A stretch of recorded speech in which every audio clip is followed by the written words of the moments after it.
जैसे सूर्य नारायण भगवान को स्टील के लोटे से या चांदी के लोटे से या पीतल के लोटे से या प्लास्टिक के लोटे से या कांच के बर्तन से जल चढ़ाने से आयु छिन्न होती है। क्या समाप्त होती है? आयु। और सूर्य नारायण भगवान को अगर तांबे के लोटे से जल दिया जाता है तो आयु की वृद्धि होती है, और दिन भर में अगर कोई काम अटकने वाला है तो वो काम का रास्ता खुल जाता है और शरीर की बीमारी समाप्त हो जाती है। शरीर की बीमारी समाप्त हो जाती है।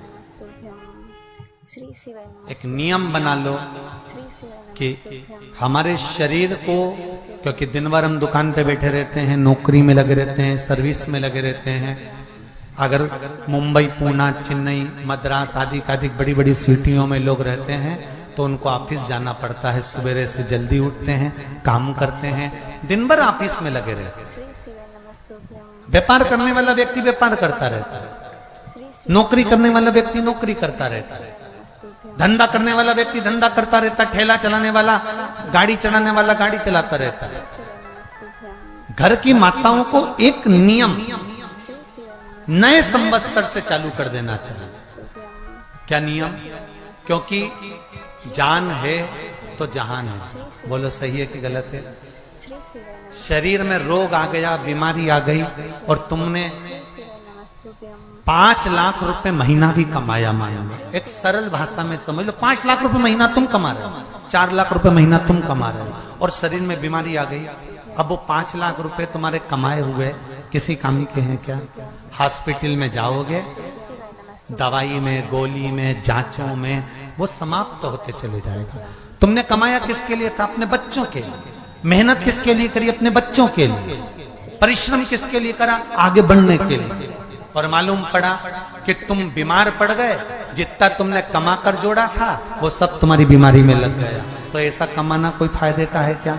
कमाओ, दिल से कमाओ, जितनी तुम्हारी कैपेसिटी है उससे दुगना कमाओ, पर उसके साथ एक काम चालू करो कि तुम अंतिम क्षण तक, जब मौत तुम्हारे दरवाजे पर आए, तुम्हारी उम्र जब पूरी हो, तब तक भी तुम बीमार नहीं पड़ो। उसके लिए एक काम चालू कर दो कि नए साल से हमें तांबे के लोटे में पानी भरना है, सिर से 8 इंच ऊपर रखना है, सूर्य को अर्घ देना है, और जो पानी नीचे गिरेगा उस पानी में से सूर्य का दर्शन करना है। वो पानी जब हमारे शरीर के इस हृदय रेखा के सम्मुख से, इस कपाल रेखा के बीच में से, मध्य से उस पानी की धार जब सूर्य की किरण देगा तो हमारे शरीर में कोई बड़ी बीमारी, ना कैंसर, ना लीवर, ना किडनी, कोई अटैक पटैक आ ही नहीं सकती। मेरा बच्चों से भी निवेदन है कि आप अपने पापा से कहो, आप अपनी मम्मी से कहो, और बड़ों से निवेदन है वो अपने बच्चों से कहो। बुजुर्ग माताओं से निवेदन है, अगर आप अपने बच्चों को सुखी देखना चाहती हो, बीमारी में पैसा नहीं लगाना चाहती, आप अपने बच्चों को अंत समय अपनी आंखों से उसको तड़पता हुआ नहीं मरना देखना चाहती, तो सूर्य को अर्घ देना चालू कर दो।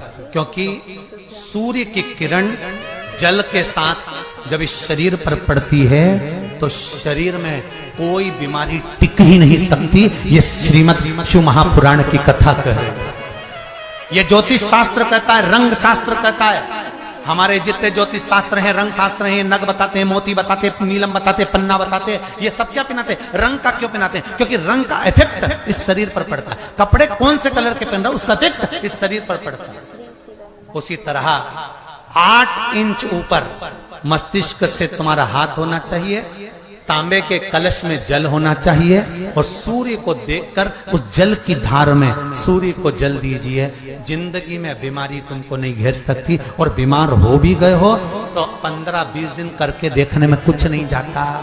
बाद में मत करना, श्योर वाला हमारा झूठ बोल रहा होगा, उसमें क्या दिक्कत? क्यों कह रहे हैं, क्यों बोल रहे हैं? उसका एक कारण है, आज के समय में लोग 80 साल और 90 साल के होकर नहीं जा रहे भाई, आज के समय में लोग अटैक आता है, बीमारी आती है, कैंसर हो गया, शुगर हो गई, बीपी हो गया, 60, 70, 75, 55, 40 में लोगों के प्राण छूट जाना है। अगर ये पूरी पृथ्वी युवानों से जवानों से अगर विहीन हो जाएगी तो किस काम की? तुम्हारा कमाया गया धन किस काम का हो? कौन कौन ले रहा है नियम आज से? 2 तारीख से नियम बना लो कि नूतन वर्ष से 1 तांबे का लोटा जल सूर्य नारायण को अर्घ देना है हमको प्रतिदिन।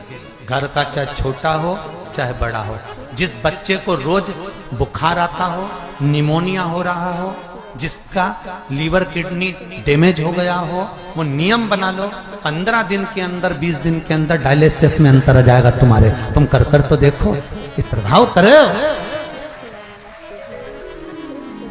तो सावधानी से सुनना, एक प्रश्न हमारे भीतर खड़ा होता है।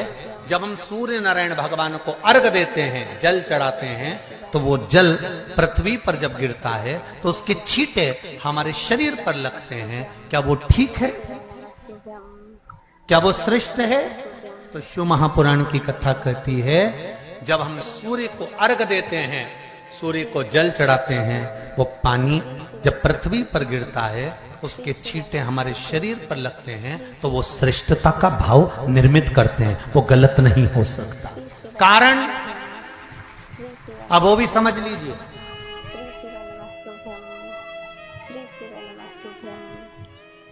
अब सूर्य नारायण भगवान को आप जल चढ़ा रहे हो तो छींटे नहीं लगे, उसके लिए क्या स्टूल पे चढ़ के चढ़ाओगे कि कुर्सी पे चढ़ के चढ़ाओगे? अरे बोलो तो सही।